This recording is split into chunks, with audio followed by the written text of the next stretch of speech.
Guys, ngayong araw binabaybay pala namin ang kabaan ng kalsada mula Sukat Muntinlupa papuntang Tanay Rizal. At ipapasilip ko na rin sa inyo ang isa sa pinakamagandang simbahan na sa tuktok ng bundok makikita na isa sa dinadayo ng ating mga kababayan. Let's go guys, samahan nyo ako para magkaroon kayo ng idea.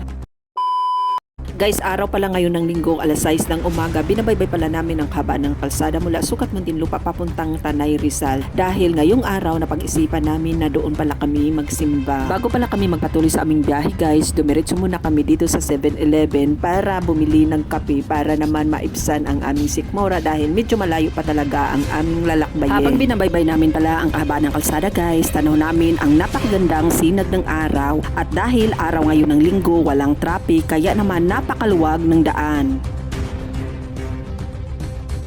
By the way guys, ito talaga ang pinakagusto ko kapag nagsisimba kami ng linggo, yung medyo malayo sa Metro Manila. Dahil nakakalanghap ka ng sariwang hangin at higit sa lahat natatanaw mo ang mga kabundukan at naglalakihang punong kahoy. Siya nga pala guys, mahigit 2 oras pala ang aming nilalakbay bago kami nakarating sa aming destination. Sa parking naman, hindi dapat mag-alala dahil ito ay napakalawak. Bukod pala ang parking area ng sasakyan at ang motor. May bayad ang parking dito pero hindi naman masakit sa bulsa. By the way guys, ang kagandahan pala nila dito, mayroon silang malinis at malapad na CR. Mayroon din silang iba't ibang klaseng panindang pasalubong na tiyak swak sa inyong panlasa. At dahil medyo malayo ang binabiyahe namin, napag-usapan namin nga kakain muna dahil hindi pa naman nag-start ang misa. Kaso nga lang, hindi pwede ang aming alaga sa restaurant nila. Kaya naman dumiretso na kami sa grupo kung saan masisilayan natin ang Rebulto ni Mama Mary. Bago pala tayo makarating sa Rebulto ni Mama Mary guys, maglalakad muna tayo ng ilang kilometro at ito ang madadaanan natin.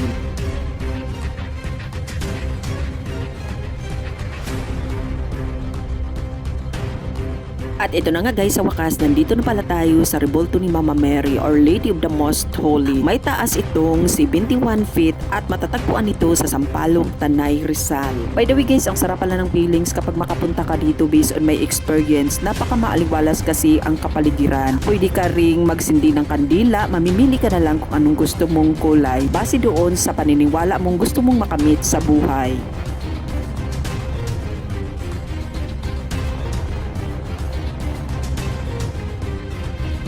Siya nga pala guys, marami palang pumupunta dito kahit ito ay nasa liblib ng lugar at ilang beses na rin kaming nakapunta dito. Nagustuhan ko kasi dito, bukod kasi sa nakakalanghap ka ng sariwang hangin, nasisilayan mo pa ang malawak na kabundukan at higit sa lahat, napakagandang kapaligiran. Siya nga pala guys, kung napapanood nyo yung vlog ko dati, yung balon na to ay may malinaw na tubig na napakagandang pagmasdan. Ngayon wala na, napakalungkot tingnan. Guys, doon naman sa gustong mag-video dito, bawal po ang magpapalipad ng drone. Guys, ito pala ang simbahan ng Regina Rica na dinadayo din ng ating mga kababayan na matatagpuan sa Sampaloc, Tanay Rizal. Napakaganda pala dito guys dahil napalibutan ito ng mga kabundukan at napakagandang pagmasdan na itayo pala ang simbahan sa liblib na lugar. By the way guys, sa hindi pa nakakaalam, ang simbahan pala ng Regina Rica, magkatapat lang ito sa Rebulto ni Mama Mary. May daanan po kasi papuntang simbahan to Rebulto ni Mama Mary. May daanan po papuntang Rebulto ni Mama Mary to simbahan. Mamimili na lang po kayo kung saan kayo dadaan. Siya nga pala guys, ang Regina Rica mayroong lawak na 13.50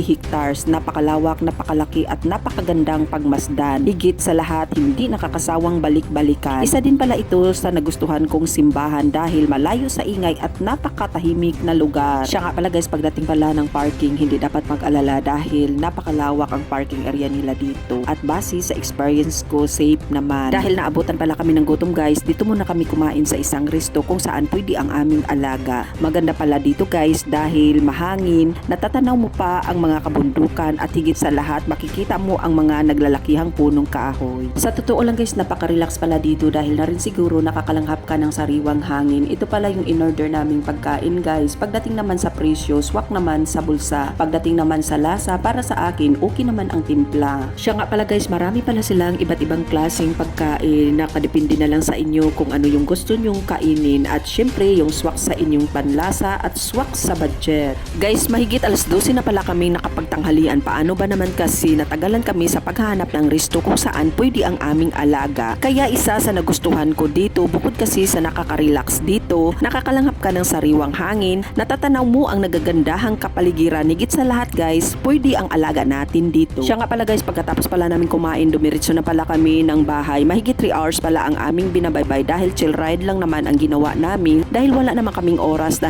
hinahabol. Ang nakakaalam, ito pala ang oras ng misa doon sa Regina Rica na matatagpuan sa Sampaloc, Tanay, Rizal.